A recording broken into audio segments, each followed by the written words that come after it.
He wonders how things ended up like this, recalling a moment from just a few days ago. Notices that the bookstore has a good selection, but thinks the shelves are too tall. He observes a customer struggling during his usual stop at the bookstore on his way home. Wonders why she stood out so much until he recognizes her as his classmate. She is a foreigner from Finland who normally doesn't interact with anyone.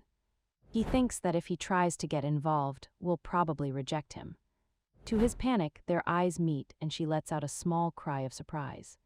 Then loses her balance and screams as she begins to fall from the ladder. He reacts quickly as the ladder shatters on the floor. Catches her in his arms and asks if she's okay, introducing himself as her classmate when she softly whispers his name. He wonders in surprise if she also knows his first name. With a blushing face, hesitantly calls him, seeking confirmation. Blushes, thinking it's been a long time since anyone has called him by his first name. She then pushes him away and asks him to let her go, and he apologizes for her leaning against him. He reflects that he helped her on instinct, but instead of a thank you, she became defensive. Turns to him and asks if he helped her because she was about to fall. He shyly confirms that he did, and she shows a radiant smile. Her expression surprises him since she is always expressionless in class. Embarrassed, stammers for him not to get the wrong idea, insisting she didn't need his help. He becomes confused by her reaction, wondering if he might have upset her. His instincts warn him that getting more involved with her could cause trouble. Even so, offers to grab the book she wants, explaining that it would be safer and faster. She tells him that the book's name is The Long Goodbye. Surprising her, he asks if the author is Chandler. Asks if he has read the book before, and he confirms with a slight smile that he reads quite a lot.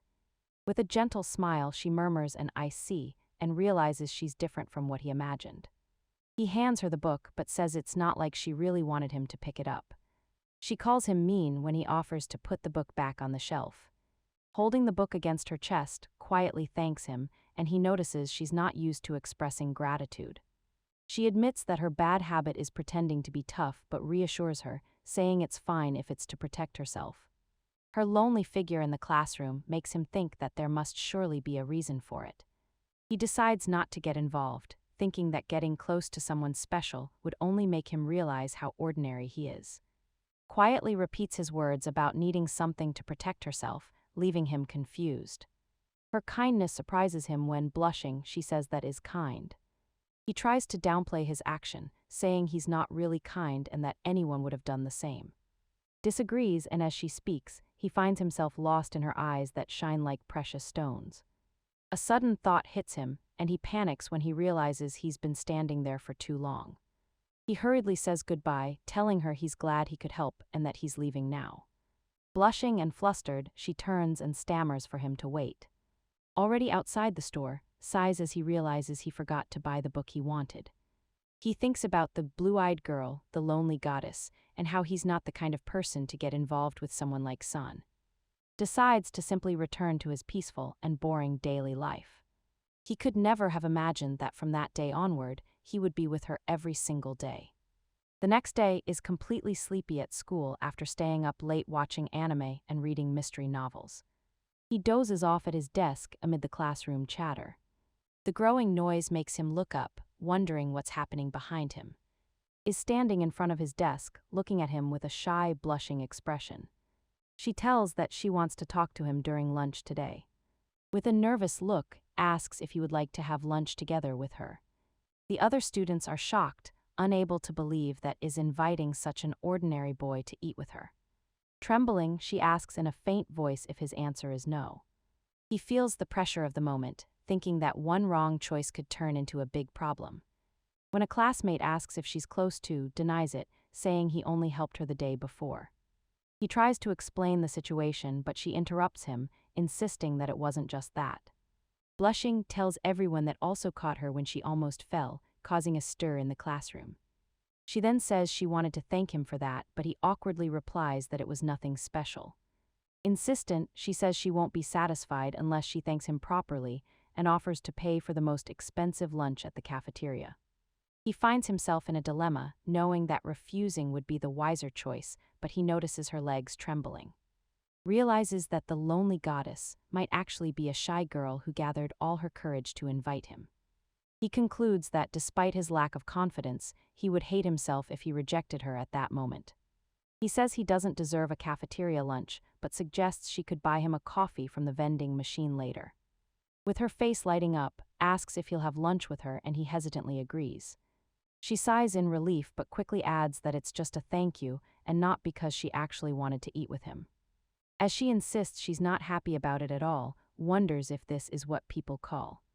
He questions why San is interested in him and if there's another reason beyond their encounter the day before. She asks if he's happy and admits that most guys would be happy in his position. With a shy smile and a satisfied look, softly repeats to herself that he's happy. Looking back, he realizes that moment was the turning point for everything.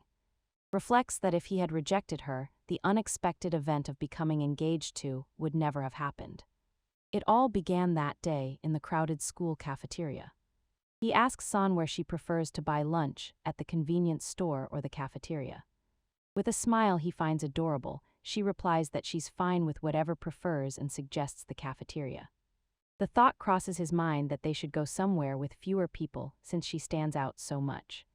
He suddenly stops, realizing he was walking too fast. Says he doesn't need to be so considerate but replies that she shouldn't push herself as it bothers him. His question about her being surprisingly introverted makes her blush deeply. Embarrassed, she shouts that she's shy and can't be honest but that she's not a coward, and he calmly points out that no one called her that. The girl then accuses him of setting her up but just smiles, thinking she gave herself away. She admits that maybe that's true, confirming to him that despite her cold appearance, she's actually a very shy girl. Reflects that he might have been too straightforward, torn between wanting to keep his distance and not wanting to hurt her. He tells that he's much more of a coward than she is, leaving her surprised. Continues, explaining that he's a shy, introverted coward and dishonest too, probably even more than her. She looks at him and concludes that they're very much alike. He disagrees, saying he's not special like her, and reveals that the class calls her the goddess Freya. Shocked, insists she's not a goddess but just an ordinary person. He points to the ticket machine and asks what she's going to eat, and she decides on set A. With the tray in her hands, she says it's not like she wanted to eat the same thing as, who awkwardly agrees. He reflects that although he expected to be nervous eating lunch with the prettiest girl in the grade, he's acting more naturally than he imagined. Concludes that they really are similar, since they have so much in common to talk about when it comes to books. She catches him staring and asks if there's something on her face, but he quickly denies it. He blushes, thinking to himself that he can't admit he was captivated by her. Seeing a girl laugh like that reminds him of his childhood friend. She too used to laugh a lot, but an incident ended up separating them. Then worries that if he keeps getting involved with, he might end up hurting her as well. Even so, he finds the special girl in front of him so dazzling that it's hard to resist. She surprises him by setting her tray down on the table, thanking him for waiting and handing him his set A. They then sit together at a table in the cafeteria to have lunch. Says he's going to get some water. As he stands up, a girl calls his name from behind. The dark-haired girl stares at him with a serious expression and her arms crossed. The girl greets him and remarks that it's rare to see him alone with another girl. Replies that unlike her, he can't live in isolation and asks if San is by herself. He internally laments running into the one person he least wanted to see, a girl he once hurt and who now hates him. Turns to and directly asks if she's girlfriend. In response, stares back and asks what would happen if that were the case. The dark-haired girl advises her not to go out with someone useless-like. Defends him, telling her not to speak ill of and that it's none of her business. He clenches his fist in frustration, thinking about how he wanted to keep that secret away from school. Insists that it is her business, making panic at the thought that she might reveal everything. With a defiant smile, she announces that she is sex. Repeats the words X in shock. He panics as he realizes the secret has been exposed and wonders how no one else had noticed until now. Accuses her of breaking the promise to keep their past a secret, but confirms that they were engaged because of their families. He averts his eyes with a pained expression, thinking it's not something he likes to remember. The dark-haired girl tells that, unlike her, she knows very well. Warns her not to get involved with such a bad person, the kind of man who abandons his and runs away. Though she doesn't know what happened, says she can't imagine being a bad person. Presses her, asking why she thinks that, and if she can't trust someone who's known him for so long. With firmness, replies that she's looking at the kind standing right in front of her, not the one from the past. Warns her not to blame her if she regrets it, but the other girl declares with conviction that she won't regret it. With a sigh, says that she's different from San. Folds her arms and states that although she was childhood friend and truly is different. The girl admits it's true that she can't become his childhood friend and that, for now, they're only classmates. Then with bold determination, she declares that she can, however, become his, leaving both and completely stunned. The mention of becomings leaves the other two speechless. With her sapphire blue eyes fixed on him, asks him to be her. The unexpected proposal brings back old memories of when he once had a childhood friend who was also his. He remembers that the family of that childhood friend belonged to one of the largest corporate groups in Japan. Because they were cousins, their parents arranged the engagement, and they began living together after his parents divorced. Recalls that he liked his childhood friend and wanted to become someone worthy of her. He recalls a major incident that destroyed their relationship and ended his engagement with. His words about not being able to become his childhood friend echo in his mind. She continues her sentence, asking with a smile if instead she could become his. Her straightforward request, wanting to be her, leaves him speechless. At a where they go to talk, orders 2 iced chocolates with ice cream. He asks if she ordered one for him as well, and she replies that she did, saying it's fine. With a shy look, she comments that it feels a bit like a date. Apologizes for bringing her to a place like that, but firmly denies that she wanted to go on a date. Her real purpose there is to find out the reason behind his words, though he admits he's happy she invited him. He then remembers how left nervously after their argument, insisting there's no way the two of them could ever be engaged. He gets straight to the point, asking why she said she wanted to become his and if it was some kind of joke. Thinks it wouldn't be a problem if it were just a lie to annoy, but he doubts that the shy would go that far. Blushing, she confirms that the proposal was serious and that it was the reason she invited him to lunch. Explains that since San was speaking badly about him, she impulsively said she would become his, but admits she didn't explain herself well. He thinks with a puzzled expression that this is probably the least explained event of his short life. Then asks if there's any reason she'd have trouble without a, even just in name, such as being forced into marriage. Surprised, she asks how he knew, and he simply deduces that there couldn't be another reason. He concludes that even if had feelings for him, she wouldn't suddenly bring up an engagement. Realizes that since she didn't know about, there must be a reason she needs a, and the girl confirms that she was born in Finland.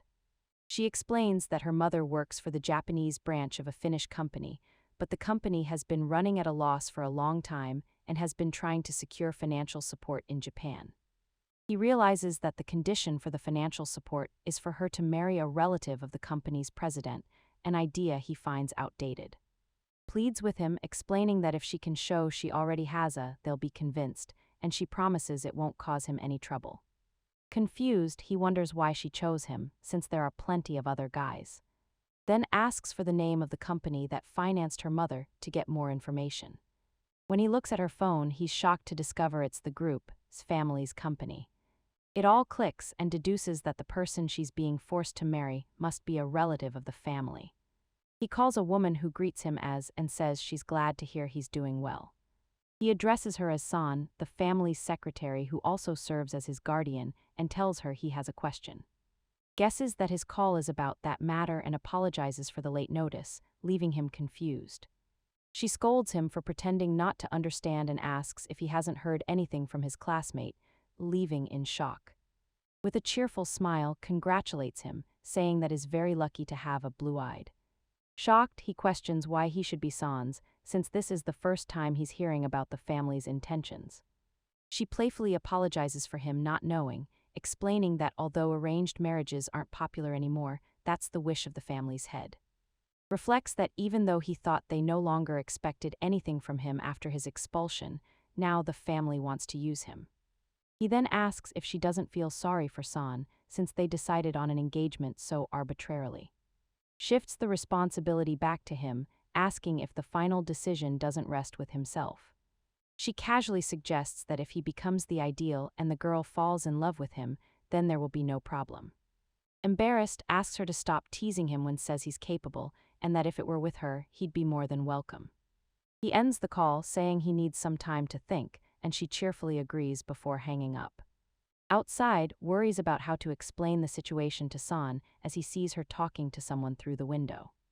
She pulls him close and calls him, telling the other boys that she's already dating someone.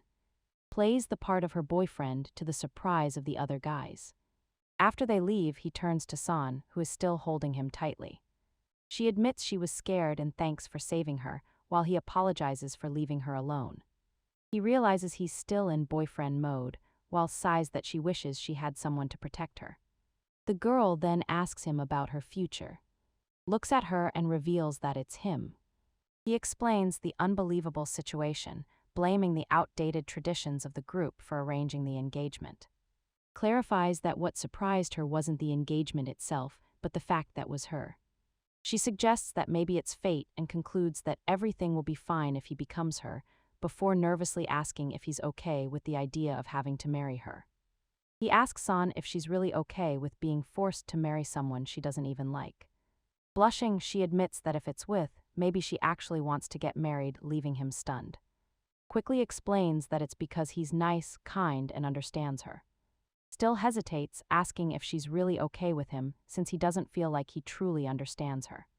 She reassures him, saying it's fine as long as he tries to understand her from now on.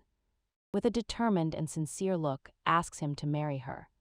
He's left speechless, realizing that even if she doesn't love him yet, this might be the best path for her right now.